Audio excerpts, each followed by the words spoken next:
Pressure leaving, it's a pressure gauge, some type of pressure device, and I can tell you point blank, when you look at it, it's got electrical contacts associated with it. So what do you think it is? It would be the solenoid to let refrigerant into the chill box. Do you see a solenoid valve? I guess it'd be just taking the temperature, wouldn't it? Is it temperature or is it pressure? Pressure. Because it's pressure. So it's measuring pressure and it's got an electric switch associated with it. What do you think it might be on the high pressure side of the compressor? On the pressure of the fluid leaving the compressor. Okay. Well, it'd have to, after it goes through the You're right. compressor, it'd be going to the condenser. It will be, but it's after the compressor, before the condenser. TXV valve? No, that's No, okay. that's up there, yeah. That one has them too. I'm gonna say that would be going into the chill box, the TXV. That's correct. Yeah. All right, I'll give you a clue. Think safety. Pressure relief. Okay. What kind of pressure? High pressure shutoff. High pressure shutoff. This is your high pressure cutout. All right. Duh. In case, for example, a valve gets shut off, or you have fouling of your condenser where it's not cooling and it's not bringing the pressure back down, you want to protect your compressor. Yep. So you'll have a high pressure cutout, and that's what this is right here. So you have your high pressure cutout, some temperature guides, then you have your condenser. Coming out of the condenser, you have your receiver and your receiver bypass. So inlet, outlet, bypass. All of my refrigerant is in here right now. You can see there's a little bit of a level. Yeah. Bullseye that shows flow. Flow meter. Filter. Then it comes to 3 pressure control devices for going this direction. You have capillary tube.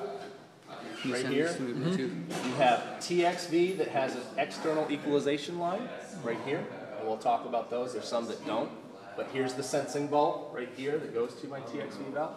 And then you have the AEV right here, which is a pressure regulating valve. It just senses downstream pressure and then correspondingly adjusts. This one is for when you're going backwards, because this is a heat pump. It can go either way. But if you had that would be, this one would be cooling, this one would be heating. Right now, if I run it normally, this is going to be hot because this is the condenser. Yeah. This is going to be cold because it's the evaporator, running normally. If I flip-flop the cycle, this becomes hot and this becomes cold, and this is the metering device for this. Now, if it's a heat pump, what would be it still would be for, you'd use a heat pump for refrigeration.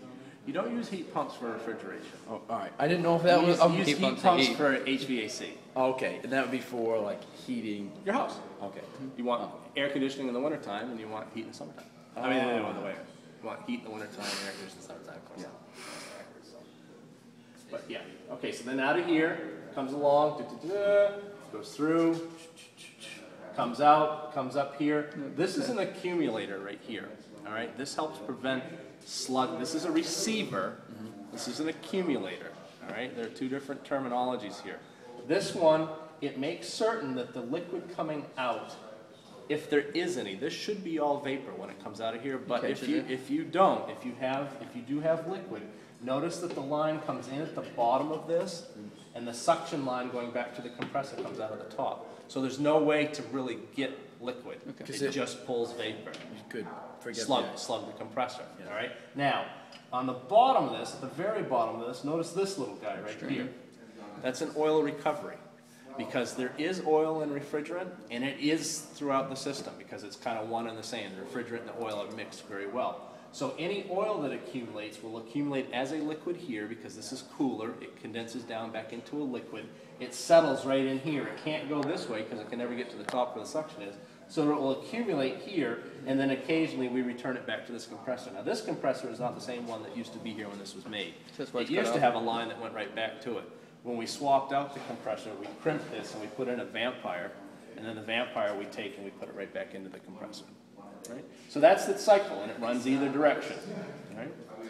Now, if you had that, can you send it to me, Blue?